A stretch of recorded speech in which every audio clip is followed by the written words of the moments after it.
اعوذ باللہ من الشیطان الرجیم، بسم اللہ الرحمن الرحیم۔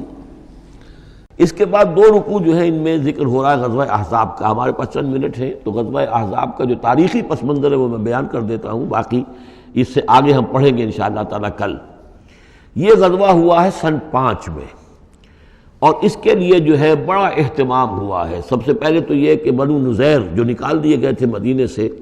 اور وہ پھر جا کر خیبر وغیرہ میں آباد ہو گئے تھے، اب انہیں مدینے کی یاد آتی تھی، انہیں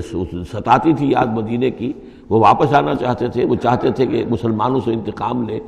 تو انہوں نے پھر یہ ہے، اور اس میں خاص طور پر وہ ابو عامر راہب جس کا تذکرہ ہم پڑھ چکے ہیں سورہ توبہ کے اندر، انہوں نے جو ہے بڑی محنت کر کے ایک طرف قریش کو آمادہ کیا کہ وہ حملہ کریں، دوسری طرف یہ ہے کہ جو نجد کے قبائل تھے غطفان وغیرہ ان کو آمادہ کیا۔ تو یہ ایک گویا سمجھیے کہ متحدہ محاذ بن کر ایک گرینڈ آرمی جو ہے وہ آئی، 12,000 کی فوج، جو عرب میں یوں سمجھیے کہ یہ کوئی انہونی سی بات تھی کہ کوئی اتنی بھی قوت، وہ شمال سے بھی آئے، جنوب سے بھی آئے، اور مغرب سے بھی آئے، مشرق سے بھی آئے۔ اس کا نقشہ تو بعد میں جب ہم پڑھیں گے تو کھل جائے گا۔ اب انہوں نے آ کر گھیر لیا مدینے کو، محاصرہ کر کے پڑ گئے، اتنی بڑی فوج۔ حضور کے پاس کل اس وقت جو تعداد بنتی تھی 3,000 کی تھی مدینے کے اندر، جن میں کہ منافقین بھی تھے، اور دوسری یہ کہ عقب میں وہ بنو قریظہ بھی موجود تھے، ایک قبیلہ بڑے طاقتور قبیلہ تھا، بڑا قبیلہ تھا، ان کی گڑھیاں تھیں، ان کے قلعے تھے، وہ موجود تھے۔ اب پیچھے وہ موجود ہیں، اندیشہ ہے کہ کہیں وہ غداری کریں، جیسے کہ اس سے پہلے بنو قینقاع نے کی یا بنو نذیر نے کی، اس وقت وہ غداری کریں گے، اور اس کی خبریں بھی مل گئی تھیں کہ سلسلہ جنبانی ہو چکا ہے اور باہر سے وہ لشکر آ گیا ہے۔ دو طرف مدینے کے حرات ہیں، چٹانیں ہیں لاوے کی،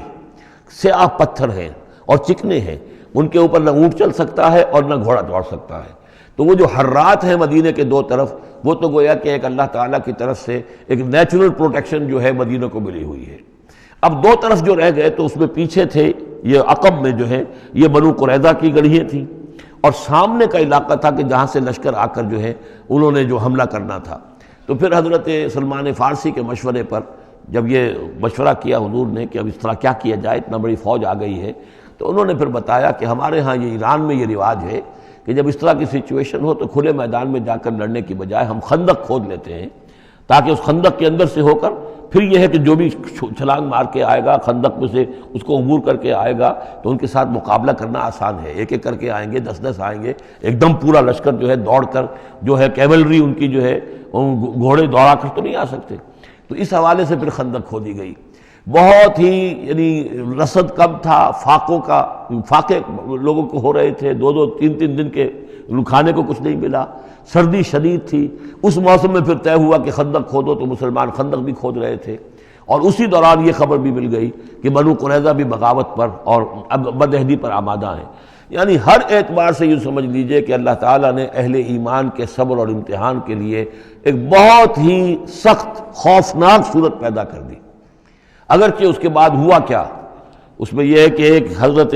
نعیم تھے ابو مسعود الاشجعی، نعیم بن ابن مسعود اشجعی، انہوں نے ایک بڑی تدبیر کی، حضور سے آ کر اجازت بھی لی۔ اشجعی قبیلے کے تھے، وہ باہر کے تھے، مدینے کے نہیں تھے، کہ حضور اگر آپ مجھے اجازت دیں تو میں ان کے مابین کچھ آپس میں بد اعتمادی پیدا کر دوں۔ بنو قریظہ کے پاس گئے کہ دیکھو تم یہاں رہتے ہو، یہ تو باہر سے آئے ہیں، فرض کریں چلیے آپ یہ سمجھتے ہیں کہ وہ جیت جائیں گے اور محمد اور ان کے ساتھیوں کو تم ختم کر دو گے، لیکن یہ بھی سوچو کہ اگر برعکس ہو گیا، 10%، 20%، 30% کوئی امکان ہے کہ نہیں، تو تم کیا کرو گے؟ تمہیں تو یہاں رہنا ہے، پھر محمد کے ساتھ پھر تمہارا معاملہ ہوگا، اور ہو سکتا ہے کہ وہ چھوڑ کر چلے جائیں۔ پھر تو تم ایسے کرو کہ ان سے مانگو کہ کچھ لوگ ہاسٹیجز تمہیں دیں اپنے، تاکہ ان کو یقین یہ رہے، تمہیں یقین رہے کہ وہ اپنے وعدے سے پھریں گے نہیں، جو بھی وعدہ انہوں نے کیا ہے تمہارے ساتھ مدد کرنے کا، اور تمہارا جو اندر سے تم مسلمانوں پر حملہ کرو گے تو جو کچھ بھی ان کے وعدے وہ پورے کریں گے۔ انہوں نے کہا بات تو ٹھیک ہے،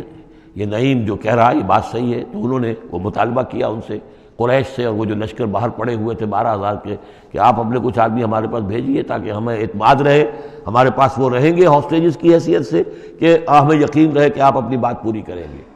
ادھر سے جا کے ان سے کہا کہ وہ تم ان کے اوپر کیسے اعتماد کر رہے، وہ تو تمہارے اوپر اعتماد ہی نہیں کرتے، تم سے آدمی مانگ رہے ہیں۔ اور اس طریقے سے ان کے مابین جو ہے وہ ایک فرکشن پیدا کر دی، بد اعتمادی پیدا کر دی۔ ایک تو یہ ایک تدبیر ہوئی، دوسرے یہ کہ سب سارے امتحان پورا ہو گیا